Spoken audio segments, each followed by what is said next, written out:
Hi, my name is Abby, and today I'll be reading Saturdays in Teacups. One of the things I love about this book is that it reminds me of a day, a Saturday with my grandma. Another thing I really like about this book is that all of the pictures in this book are actually paintings. Very, very cool. The author of this book is Laminack, and the paintings are by Chris Sonopet.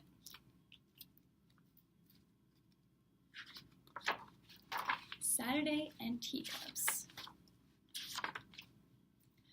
When I was 9 or 10 years old, I couldn't wait for Saturdays. Every Saturday I got up early, dressed, and rolled my bicycle out of the garage.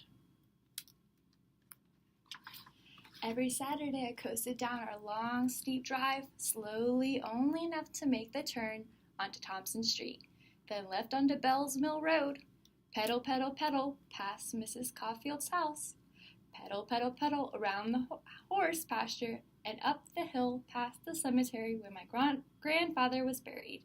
Pedal, pedal, pedal, past Miss Grace Owen's house, and up to Chandler's Phillips 66.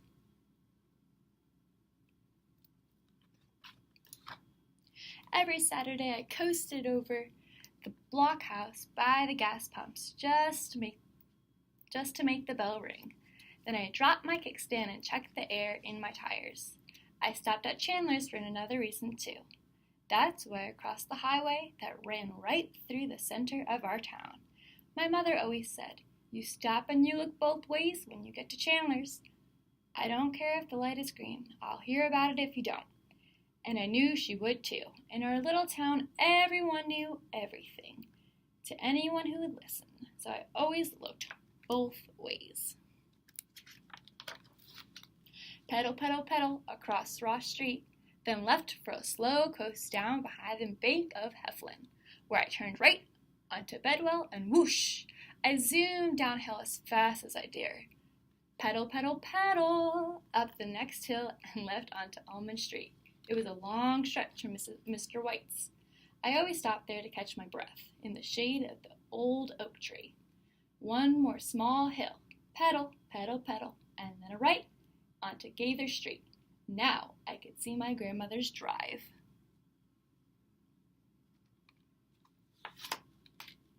One, two, three, 4 driveways and the last turn on the left. This was where my tires gave up their humming on pavement and began the crunching of gravel. Just before reaching Mama's back porch, I slammed on my brakes, sending a shower of tiny pebbles into her flowers. Every Saturday, Mama was there, sitting on her old metal glider, crick, crack, sipping a cup of red diamond coffee and waiting. She was waiting just for me. No one else, just me. Every Saturday, Mama called out, "Come on in the house, let's have a bite to eat." In Mama's big kitchen, sunlight poured through the windows like a waterfall and spilled over the countertops, pooling up on the chalkboard floor. Every Saturday, she had hot biscuits, sweet butter, and golden eagle syrup waiting at the kitchen table. Every Saturday, she poured a little coffee in my cup and filled the rest with milk and 2 spoonfuls of sugar. Then before long, Mama said, "We best clear the dishes away and get that yard before it gets too hot." I followed her out to the back porch. "Let me put a little water on these ferns," she said. "You go ahead to the car house."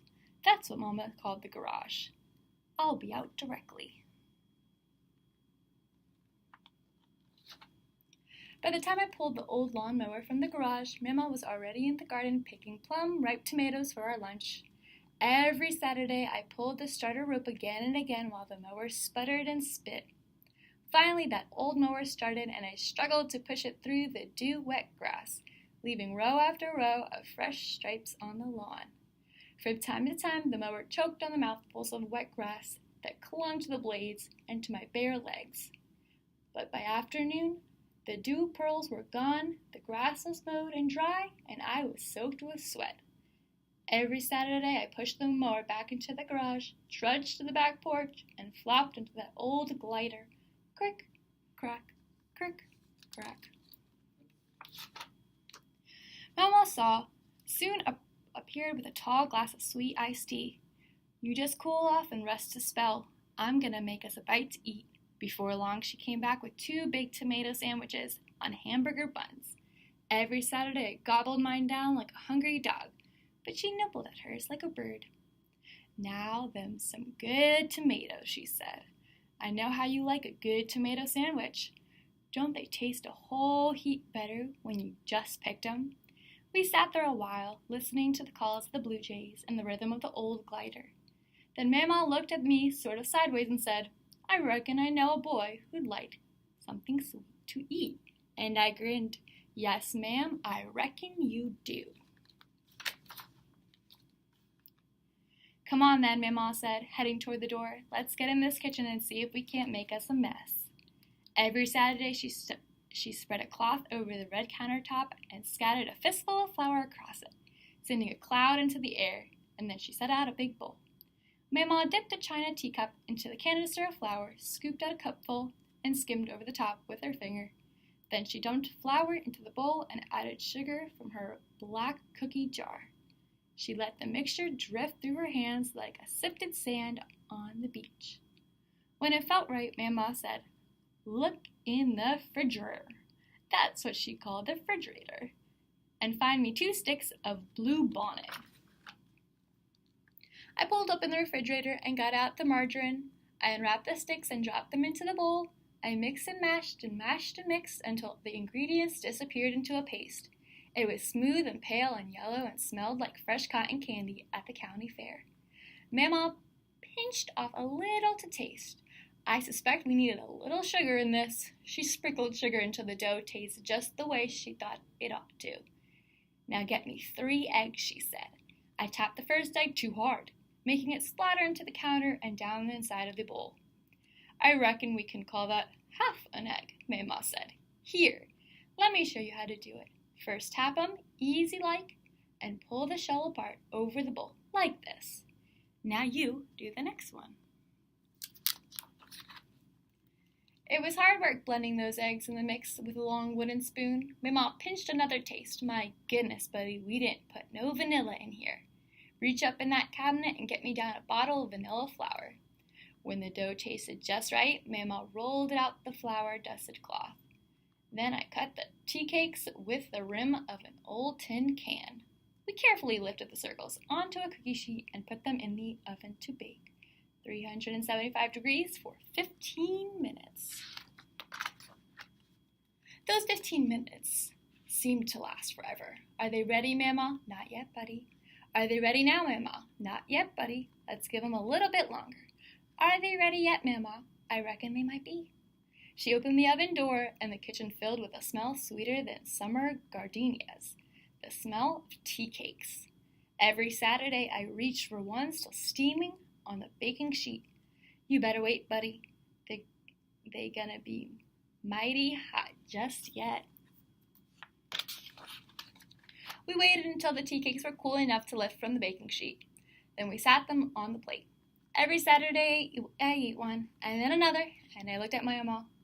Is that all you want, buddy? You be sure to eat all you want. We made them tea cakes just for you.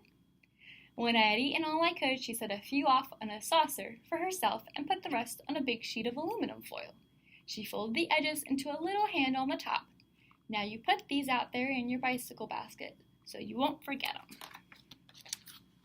Every Saturday, as I pedaled over the gravel again and out Mama's driveway, I glanced back over my shoulder. Every Saturday, Mama was there, sitting in her old metal glider and waving. She was waving to me, no one else. Just me. Don't worry, Mama. I won't ever forget.